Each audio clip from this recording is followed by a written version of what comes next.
Today we've got a crazy operating room malicious compliance story. We'll get to that story in a bit, but first, my first paying job, and the person thought they would be clever paying me. I've always been interested in electronics and did a lot of reading and studying on my own, and I was very good at buying things at swap meets and repairing them and reselling them as a teen. My first real paying job, a friend of my mom knew a guy who ran a place that supplied answering machines to businesses. They were new tech back at that point in time. She said he was desperate for someone who could fix them, as he had ones with issues spilling over the shelves. So I went to see him. It was an interesting meeting, a middle-aged businessman and me. I was 15 or so. We kind of eye each other and he asks me if I can fix them. I was pretty sure I could, and when he pulled out the service manuals for them, he had a couple that were based on the same base. I was quite sure. So he asks me what I wanted an hour, and I was used to getting $3 an hour for watching the kiddo next door on occasion, so I asked for that.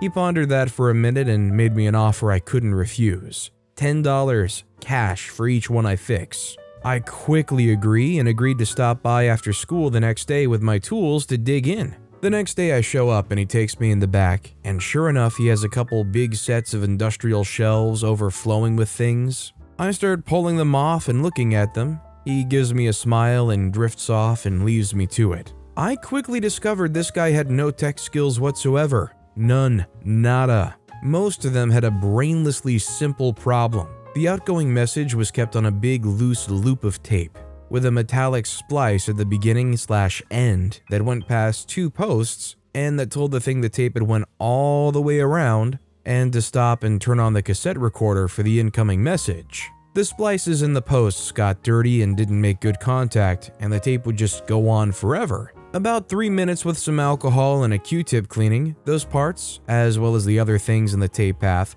not only had them going again, but sounding like new. I cleaned the front panels up with some spray cleaner and hit the wooden cases with some lemon pledge, and they would look like new. I spent more time carefully coiling up the power cords than repairing them, but when I was done, they looked and sounded like new. The owner came back to check on me a couple hours later to see if I was going to be able to crank one out for him that night, and I pointed to a pile of 5 or so and told him to check them out. His eyes just about popped out of his head. I got near 10 done a night for a while. It did slow down a bit once I got the easy ones knocked out, but I just kept picking the low-hanging fruit and learning more and more about them. And getting deeper and deeper into them, he also had units coming in all the time, so I did still have some easy ones mixed in with the bunch. I thought he was going to soil himself when we settled up at the end of the first week. I'd spent like 3 afternoons there and got near 30 of them fixed. It was a really good payday. He wasn't super happy with our agreement, but he had proposed it, and he had someone who was kicking butt getting them fixed. So he was cornered into honoring it. It wasn't lost on him that he could have been paying me like $12 a night, and I would have been happy with that, but he thought he would get the better of me. I mean, yeah, this is 100% an issue of the business owner, because clearly the amount they offered OP to fix per unit should be based on how much money they get off of fixing those repairs or selling whatever they have, so that no matter what, if OP fixes one, they're gonna make a profit and it'll be a nice little business. Also, hi, I'm Steven, and if you enjoy awesome stories of malicious compliance, why not hit those like and subscribe buttons down below? That said, our next story is, I'm a man of action, lady. This one was from about 6.5 years ago, roughly. Our office manager at our surveying office would every so often purchase a piece of land and make a subdivision off of it to make extra money. There was one property he had bought, and he had to hurriedly send us out to mark his property lines, since the next day a guy was coming to completely clear and de-stump about the roughly 7 acres lot. While marking one line, this lady comes out and proceeds to curse us out and ask us what we were doing. My field crew chief at the time decided to take the freak you, mind your own business route. I thought better of it and decided to not be so brash about things. Now, I knew what was getting ready to happen on the property we were marking, but best business practices are to know as little as possible about what's happening. I told her that someone has just purchased the lot and wanted to see where his lines were. She had been mowing some over the property line, and she proceeded to tell me that she had broken 4 mowers trying to keep that lot cut back so she had more open space around the house. And she was sick and tired of no one maintaining the lot. Equipped with the knowledge of what was coming the next day, I told her, "Well, ma'am, I'm a man of action, and I'm going to personally find the guy who has bought this property. I'm going to put my finger in his face and tell him he had better mow his property as soon as possible, or he's going to be dealing with me about it." Fast forward to the next morning, this huge tank-like machine went out, and by the end of the day, there wasn't so much as a stump or tall weed left. Clean as a pin down to the dirt. The next day, we had to come out and do a topo on the land for the engineer. I couldn't resist going and knocking on that lady's door. She answered and I said, "Ma'am, I told you I would take care of it. Anything else you need?" She said, "I just wanted them to mow." On the positive side, we were out there probably another 15 to 20 times doing the subdivision layout. She always threatened to shove a wooden stake up my crew chief's butt, but she told me she liked me and I was welcome on her property anytime. I'm just imagining OP's like, "Don't worry, we'll take complete care of this lot. We'll make sure there's no tall grass and it's all taken care of." And all of a sudden, some giant The Lorax machine with like multi-blade axe whackers come out of nowhere. Evil villain music playing in the background as they just clear this lot all the way out. This next story is, I should accept requests even though there could be legal issues? Got it. I, male 22, work as a teacher at my college's application school. We work little hours and we get paid a small amount of money too. It's like an internship. For the past semesters, I've been dealing with a supervisor whom we'll call Sheila, female plus or minus 40. Sheila is one of 4 supervisors at the school. The supervisors usually drop by your class once in a while to check if the students are having their needs met or to solve any issues, like a student that wants to retake a class, etc. My issue was that Sheila had a strange interest in me and, for some reason, focused way too much on what I did at the class, to the point of obviously overlooking other teachers. Because Sheila isn't a professor from my department, she only knew about me from colleagues or rumors around college. Such rumors include, I bring whole meals to college instead of eating at the cafeteria like everyone. I was supposed to be in another college? Why? I'm not actually from this state. This one is true. And so on. She confronted me about these rumors in front of colleagues, but I brushed it off, which seemed to annoy her. Sheila then began to try and find out things I wasn't able to do. She asked me questions about buying a very specific device. Imagine something like a Wi-Fi camera, which I, of course, wasn't able to answer. She giggled and looked smug after that. I, however, managed to answer her other questions even if they didn't relate to my field, which made her slightly upset. In one of those semesters, an older student that's a lawyer that we'll call Amanda, female plus or minus 60, started to request some things from me that I wasn't able to nor had permission to give. Such things include a free, school-approved, good digital dictionary, extremely detailed and personalized exam and exercise corrections, detailing of my methodology, explanations of the goals of every lesson, and audio transcripts of exam materials. Due to Amanda's lawyer occupation, she worded those requests to me in a very formal way. Our school is careful with lawyer students due to some legal issues that happened in the past. Something like a student trying to fire a teacher because they got caught cheating, because I wasn't able to fulfill her requests due to lack of permission, and I'm not interested in going to court. I asked her to forward her request to my superiors, and guess who answered them?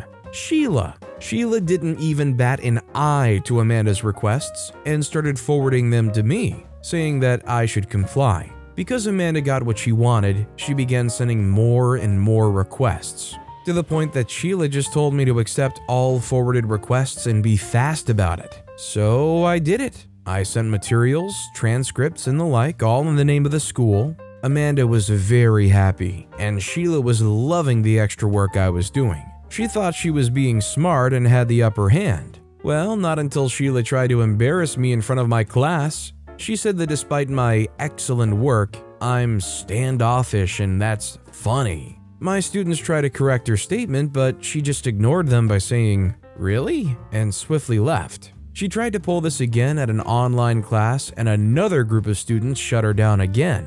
I emailed her shortly after that saying that I would prefer her observations about my work to be done in a private setting rather than in front of the whole class. Sheila replied immediately, denying everything and said that I was imagining stuff. She even tried to manipulate me by saying that she was the most vocal supervisor in my favor and was ceaselessly requesting a promotion for me, which I never got. In the end, she assured me that no further comments would be made. That's what I foolishly thought. During a meeting, my boss addressed to all of us a concern from an unnamed supervisor that said us teachers were getting embarrassed by her presence. My boss said that such behavior was unacceptable and they're there to help.